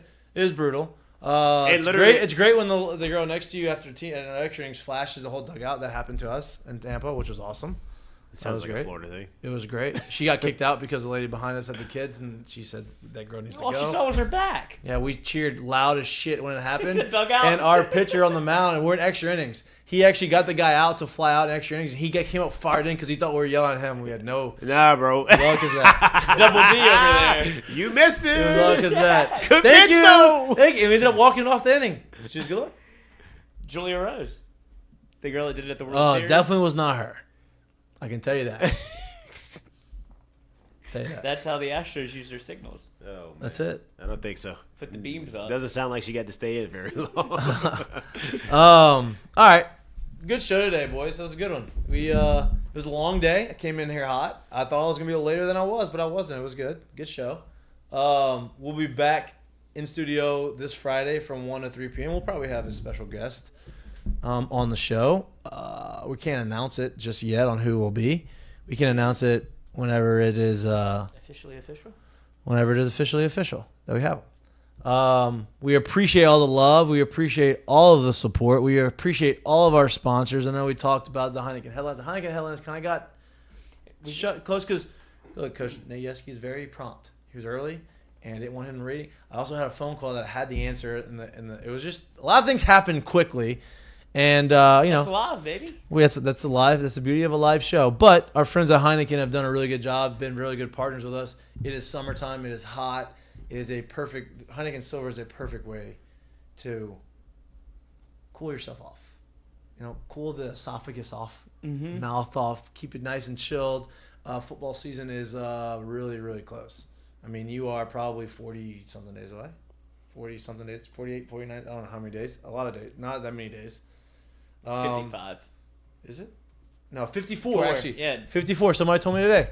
Someone I sent think me it's a pic. 52. 54. Nope, 54. Or maybe it was 54 the other day, but someone sent me a picture. It was my dad's uniform, 54. So 54 days of That was yesterday, so yeah, 53.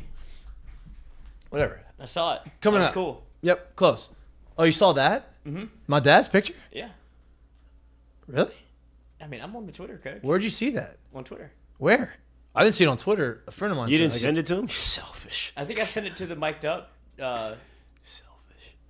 Mic'd up what? I haven't Twitter seen it. account. I thought I did.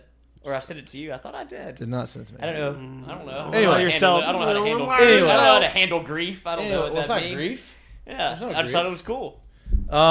Anyway, football season is getting close. Throw some Heineken Silvers in the ice chest. 95 calories, 4% alcohol. Very, very, very easy to drink. You can drink a lot of them, and it takes you last you all day. You So throw that. what? I was about to say you can throw that ice chest in the back of your Land Rover too while you're at it. Hey, right back in there. Look, the defenders have the opens up this way. You got to put it in there. Yeah. Nice little AC. Put the ice chest with the Heineken Silvers. Pop open Heineken Silver in a Land Rover. Take you a nice seat on the tailgate.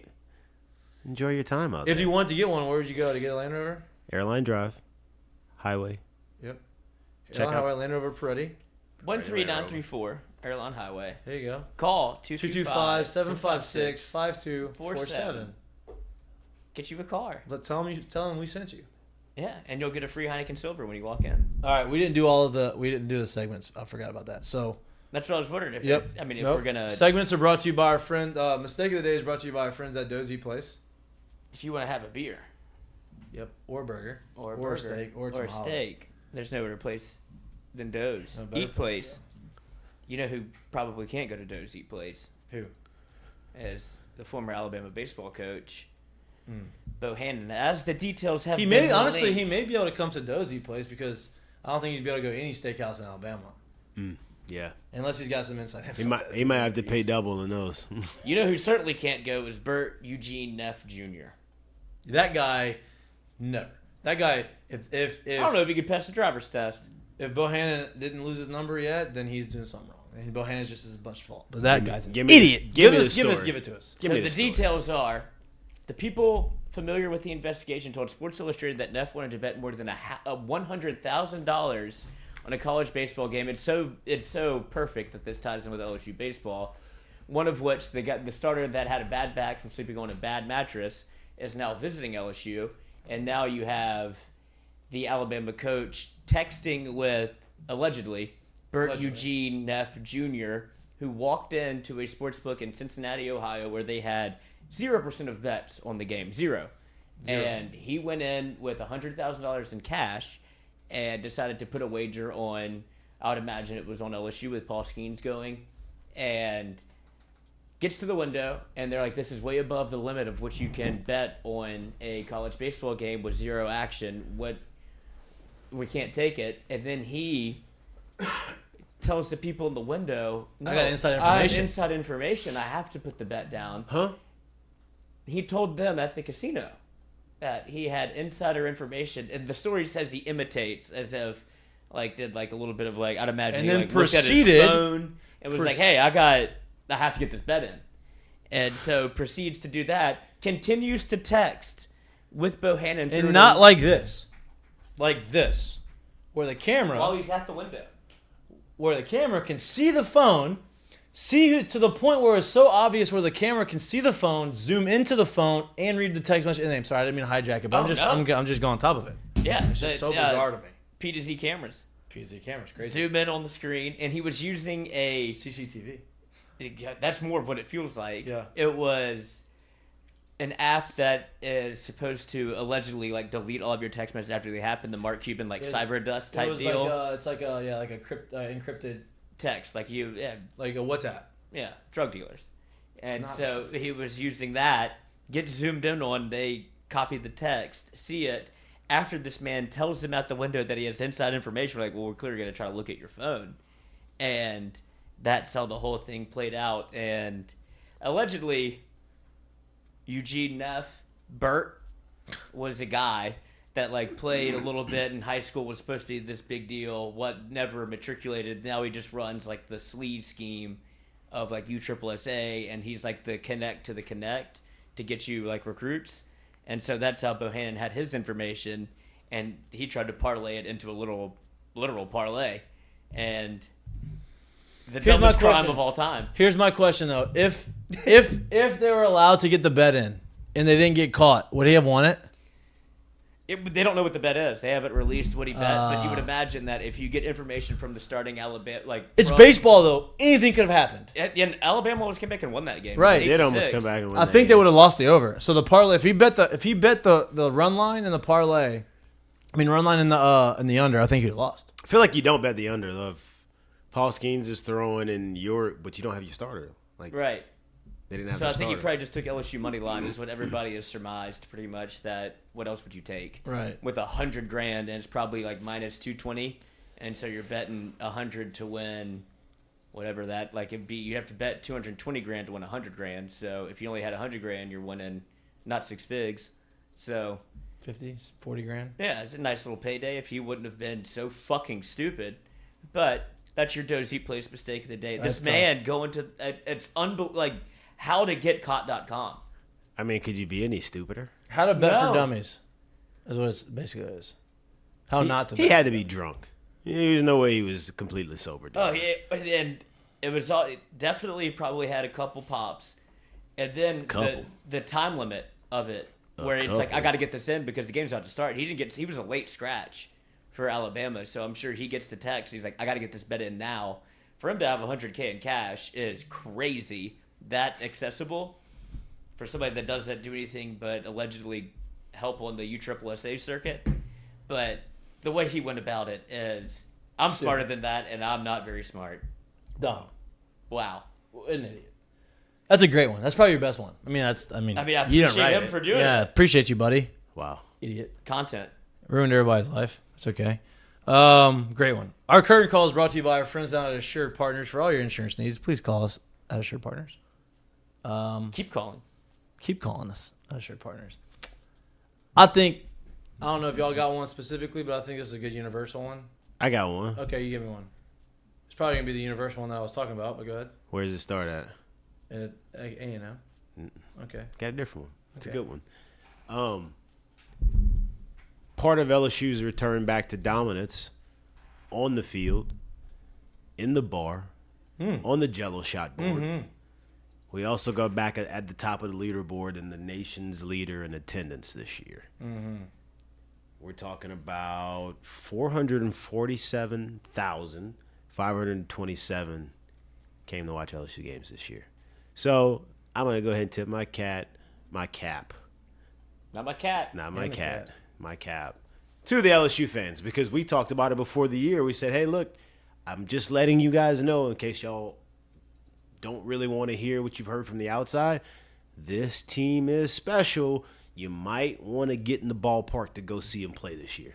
I'm not saying they listened to us, but the team was special. We were right about that. So, hat tip. Curtain call. To the LSU fans. Curtain call. Love that. There you go. You got one? Yes, my curtain call is an extension of that. It is Marucci sending a Jello shot bat to Rocco's with the total number of Jello shots. I think it was 68,888, and they sent him an inscribed bat with the number to Rocco's. They tweeted it out earlier today. Love so that. Everything comes full circle. Of course. My curtain call is to our friend Nolan Kane. Yes, that's the best. That's the one. He got promoted to associate head baseball coach at Texas A&M, much deserved. There's not a guy out there that works harder than him. Very fired up for him. I think that's, he'll be a head coach somewhere soon at a big school. So shout out to him. Nate was very subtle when he talked about Nolan's work ethic inside the building. The guy is as hard as he gets. He works as hard as he gets. Also, side note, Gordon Kernan is doing something right, obviously, right? So his whole thing is 888, what is his number? So he gives, Trey Morgan's been the face of Gordon for baseball before everyone else. He was the first one, and he had the 888 number, right? Trey Morgan gets drafted in the third round to Tampa Bay. What number of pick do you think he was? 88th. You think Gordon's going to take like that one? You think he's going to do anything with that? I would imagine so. I don't know. I just saw that. I noticed it. It came to my head. Gordon? Jim Carrey. Hey, get Gordon if y'all listen to this. Get it done. If he did, give me some credit. They hear this, they definitely use that. Yeah. All right. Enjoy the rest of your Wednesday. Great show today. Please like and subscribe to our page. If you can't watch us, you don't like watching us, and you like listening to us, we're anywhere you get your pods. Again, appreciate all the love and all the support. We'll be back again live in studio 1 and 3 p.m. Enjoy your Wednesday. Peace. Speaking of the ESPYs, Andrew Reese has been on stage, Lil Wayne's been on stage, and now Olivia Dunn is on stage. So LSU is everywhere. They're going to get real sick of the brand. I thought maybe Dylan Cruz didn't get invited. Male breakout athlete. SEC Male Athlete of the Year, but he's probably not going to get that one. Maybe they won it, moment or something. I don't know. I have the whole women's basketball team up there. Shout out Alphonse Ferrelli for the information. Shout out Phil Smith for the compliments. Shout out everybody for their questions. We'll see y'all on Friday, 1 to 3. Peace. Peace.